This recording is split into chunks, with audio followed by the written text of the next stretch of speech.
Hi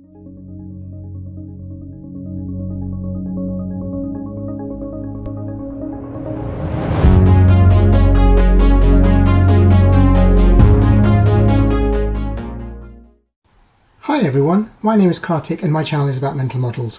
Welcome to my 10th video of this cognitive bias mini-series, and with this we are halfway through this mini-series. In this video I will be talking about cultural bias. People become biased without consciously realizing that they are thinking in such a way, and therefore cultural bias can affect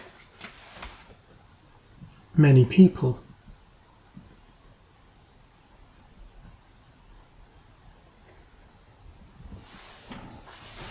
Cultural bias is where people perceive other cultures as being abnormal or exotic when compared to their own culture. The actions and behaviours of one person are then attributed to a larger group of people, which gives rise to stereotyping, and in turn this can adversely influence our actions and decisions. So it's a perception of comparing that is gained when comparing our own culture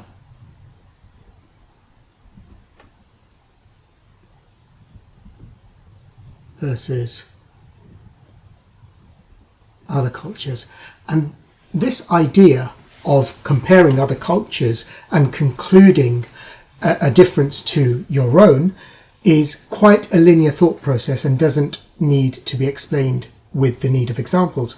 However, cultural bias can and does also show up in the workplace.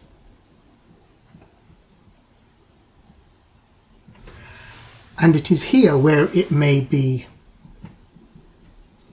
hidden and or less recognizable.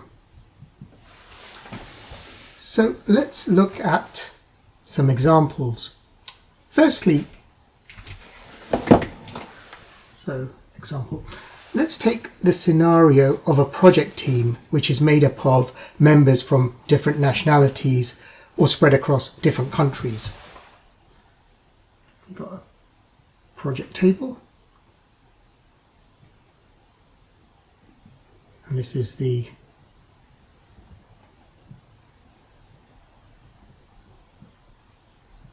project team.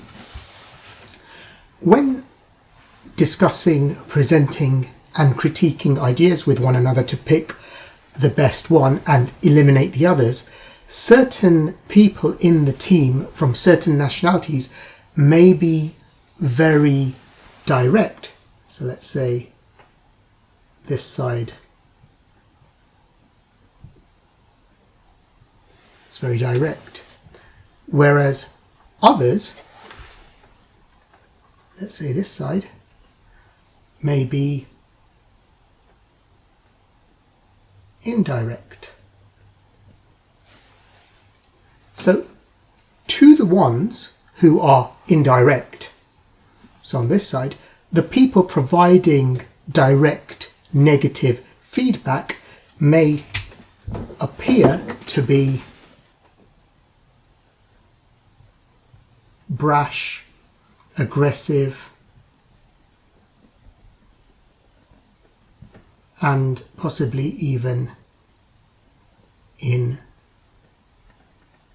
insensitive.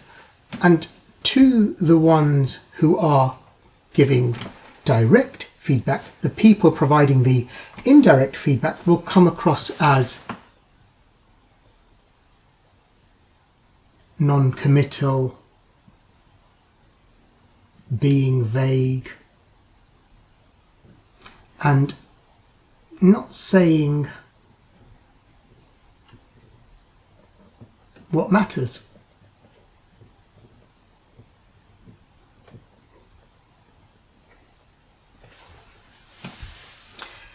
both sets of people are exhibiting their culture, and this direct or indirect method of giving feedback would be the way for them individually to show that they care about the project and the work being done.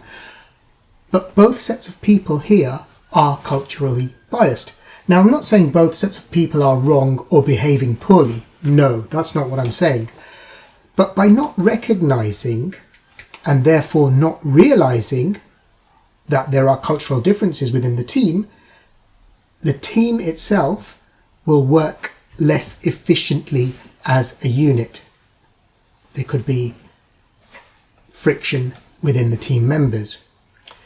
Diversity in the workplace is high on the agenda of most employers. Having a diverse workforce can lead to better complex problem solving.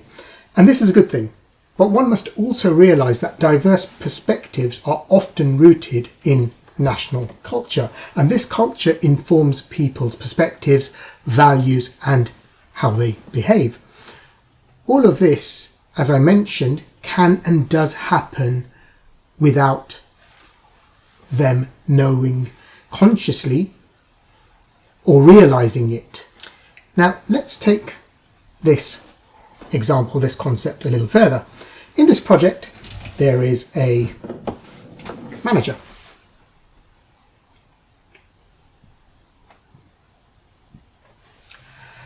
And the manager is very caring,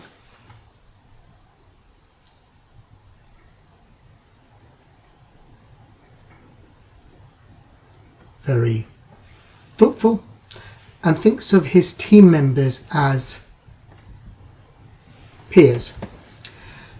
The manager consciously makes an effort to break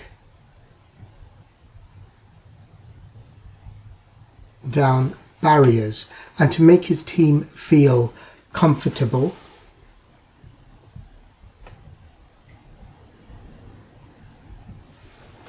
and to make himself as approachable as he can. This is the sign of a good manager. A team member, let's say there's another team member,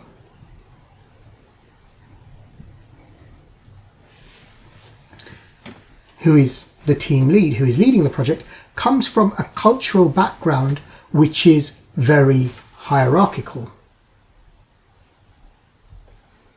So, background is very hierarchical, both professionally and personally. Professionally, from where this person is from, managers are seen to be very senior with lots of power, and personally, parents, aunts, uncles, so that generation are seen to be again very influential in their lives, such that in both cases they don't share open channels of communication.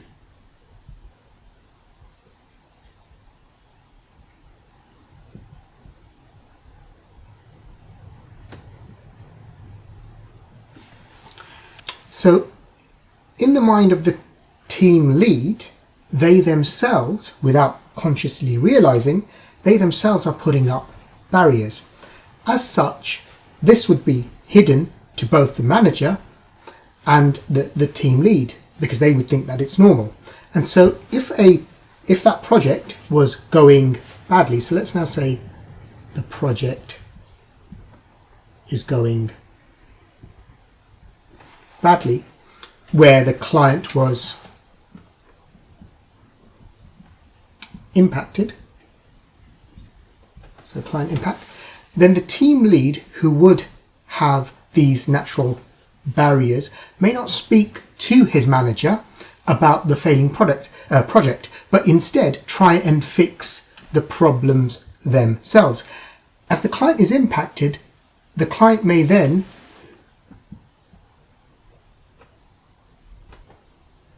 directly complain to the manager. And this could mean that the team lead could be removed from the project. Here, cultural bias has led to a series of bad outcomes. As the team lead acted the only way they knew due to their background, there was cultural friction taking place without either the team lead or the manager realizing. And as diverse teams are built, trust and effective collaboration may not happen by default. There may be cultural friction.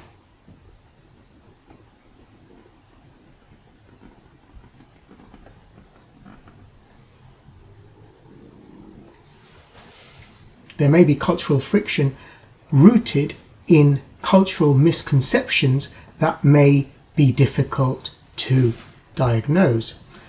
Culture can hide things more effectively in ourselves than in other people, and this is the cause of the cultural friction. So,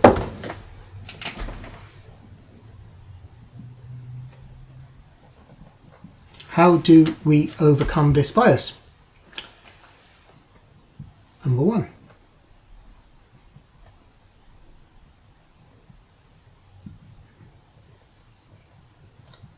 cultural training or a workshop. So in the workplace, having an instructor-led training on cultural differences could help. Number two, culture maps. So these are like guides, and using these guides to understand cultural differences and building awareness about the bias is a good thing and something that you should do. So using these cultural maps. Number three, plan and prepare managers and leaders in areas of work that involves collaboration, such as leading, decision making, handling disagreements, placing trust, giving negative feedback, scheduling processes, and general communication with team members to be more cognizant of cultural bias, which may be hidden within the people within that team. So this is a good scenario, a good example for that. Number four, agree good practices. So before embarking on something like a project, have agreement on what is acceptable and, again, what is not acceptable. This can help with interactions and stop people acting in a way they perceive as being normal, but which could lead to bad perception of them by others, which in turn could lead to real consequences. So the example is the sort of the indirect versus direct feedback. If the mechanism of giving feedback is agreed at the outset, then these perceptions will be eliminated, will not be formed. By overcoming this bias, we can increase our productivity, our performance of the teams, and we can reduce conflict, as we can see here, and possibly discrimination, all of which can lead to better outcomes. So increased productivity, increased performance, reducing conflict, reducing discrimination. And this is cultural bias, and that's all for this video. Thank you for watching. If you like this video, please like and subscribe to my channel, and I will see you in the next one with another video. Thank you for watching. Bye bye.